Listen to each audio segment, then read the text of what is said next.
नमस्कार, मैं संजय सनम। यूट्यूब के सभी व्यूवर्स का हृदय से अभिवादन। व्यूवर्स, सोशल मीडिया पर कई बार ऐसे संदेश आते हैं जिनमें लिखने वाले का खुद का नाम नहीं होता, यानी लिखने वाला बहुत कुछ लिखता है। कई बार तथ्यात्मक बातें भी लिखता है, कई बार बिना तथ्य की भी लिखता है लेकिन वो अपना नाम नहीं देता और छद्म नाम से किसी वर्ग विशेष, कोई संस्था या एक व्यक्ति, किसी भी रूप में वो उस मैसेज को देता है। कभी आपने सोचा कि इस तरह के मैसेज, इस तरह के संदेश ये कितना घातक प्रभाव कर देते हैं? जिस व्यक्ति ने लिखा है वो व्यक्ति अपना नाम क्यों नहीं दे रहा? सबसे पहला सवाल ये बनता है। जब आप किसी भी बात की विवेचना कर रहे होते हैं, किसी पर सवाल खड़े कर रहे होते हैं, किसी को आरोप के कटघरे में ला रहे होते हैं, तब आप अपना नाम क्यों नहीं देते? ये लोग वे होते हैं या तो जिनकी समाज में कोई प्रतिष्ठा नहीं होती, या फिर एक नंबर के भीरू और बुज़दिल होते हैं, या फिर इनका मकसद सामाजिक हित का नहीं होता, बल्कि ये अपने संदेश में कोई न कोई बात ऐसी कटुता की कहते हैं जिससे आपसी रिश्तों में कटुता आ जाती है, वैमनस्य आ जाता है। यानी एक तरफ से ये अपने आप को दिखाते हैं कि वो समाज के लिए कहीं ना कहीं कोई क्रांति कर रहे हैं, लेकिन हकीकत में ये क्रांति नहीं कर रहे होते। ये समाज के या तो दो वर्गों को लड़ा रहे होते हैं, या आप ये समझिए कि दो व्यक्तियों को लड़ा रहे होते हैं। आपसी कलह करवाने में इन लोगों का विशेष हाथ होता है। इसलिए इस तरह के संदेश से सभी लोगों को सावधान रहने की ज़रूरत है।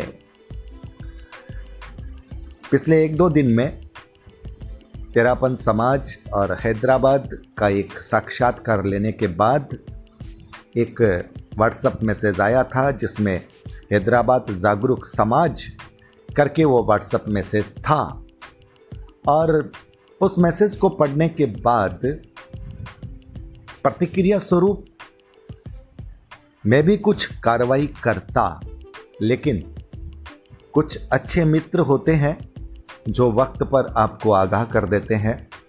पुणे से हमारे कमल कोठारी जी, उन्होंने हमें आगाह कर दिया कि ये संदेश अभी पुष्ट नहीं है कि ये हैदराबाद समाज का ही है, और तब हमने अपने आप को रोक लिया उस प्रतिक्रिया देने से।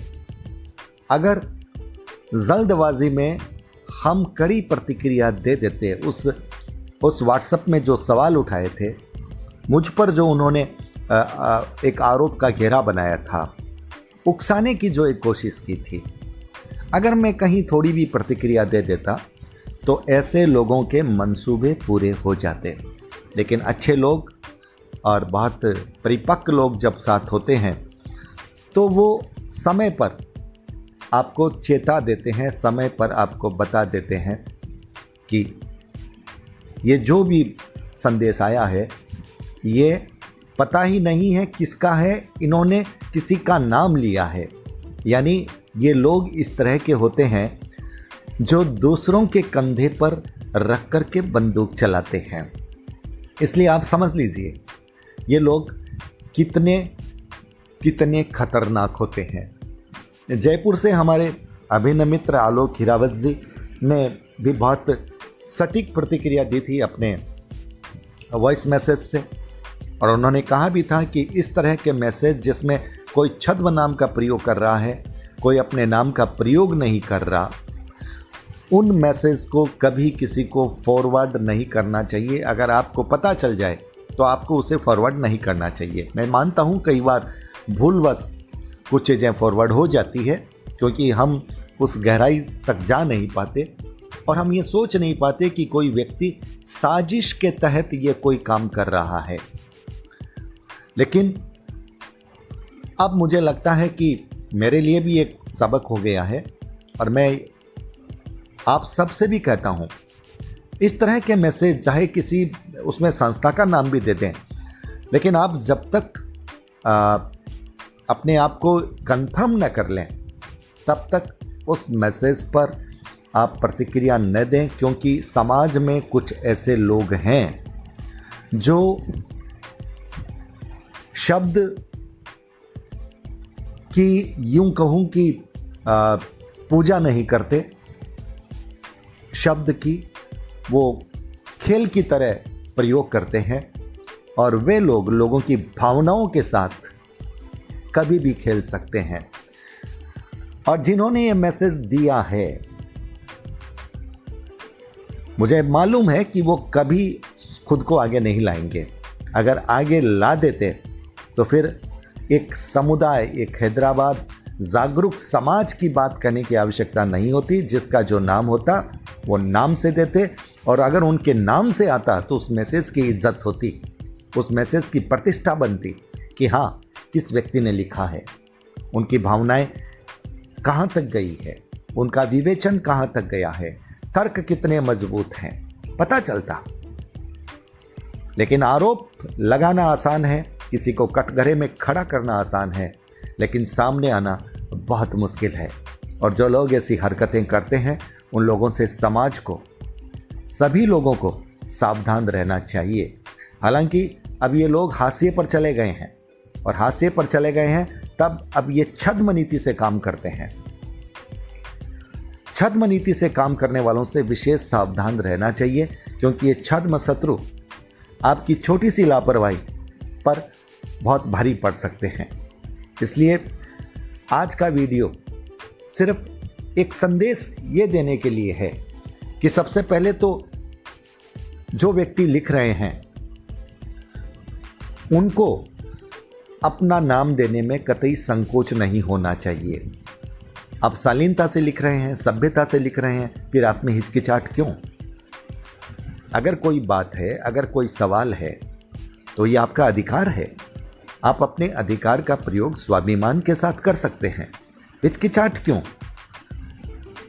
क्यों नहीं आप अपना नाम दे रहे? लेकिन जिस व्यक्ति के मन में थोड़ी सी भावना कहीं कटुता की होगी, साजिश की होगी, मुझे लगता है वो व्यक्ति अपने नाम का इस्तेमाल करने से बचेगा।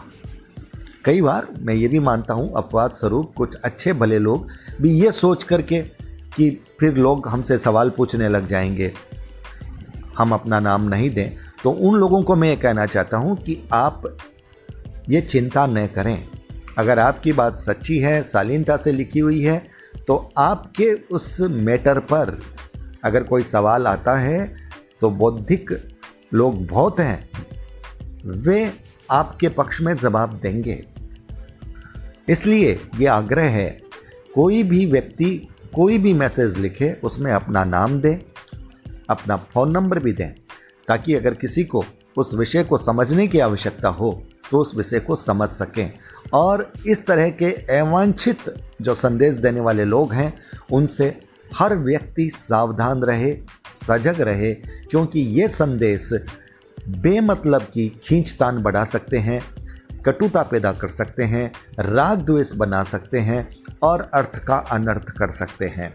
मैं एक बार फिर से हमारे कमल कोठारी जी का हार्दिक आभार ज्ञापित करता हूं। उन्होंने वक्त पर सही जानकारी दी, और हमारे अभिन्न मित्र जयपुर से आलोक खीरावत जी का, जिन्होंने बहुत सही विवेचन करते हुए वॉइस मैसेज के द्वारा बहुत सटीक सारगर्भित संदेश दिया।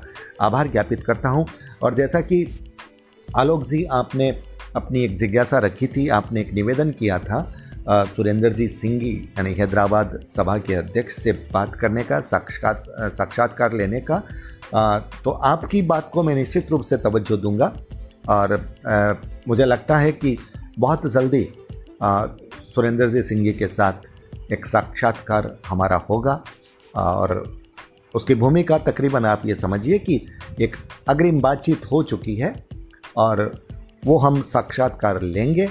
अब सुरेंद्र जी 1 दिन का टाइम देते हैं, 2 दिन का देते हैं, उन्हें जब सुविधा होती है विषय पर बात होगी, तर्क के साथ बात होगी, शालीनता के साथ बात होगी और वो अपनी बात कहेंगे, हम अपने सवाल रखेंगे और एक जो जिज्ञासा है समाज के लोगों की, वो मैं अपनी तरफ से पूरी कोशिश करूँगा वो फुलफिल हो और मुझे विश्वास है आने वाले दिनों में ये साक्षात्कार आपकी नज़र के नीचे बहुत जल्दी आ जाएगा।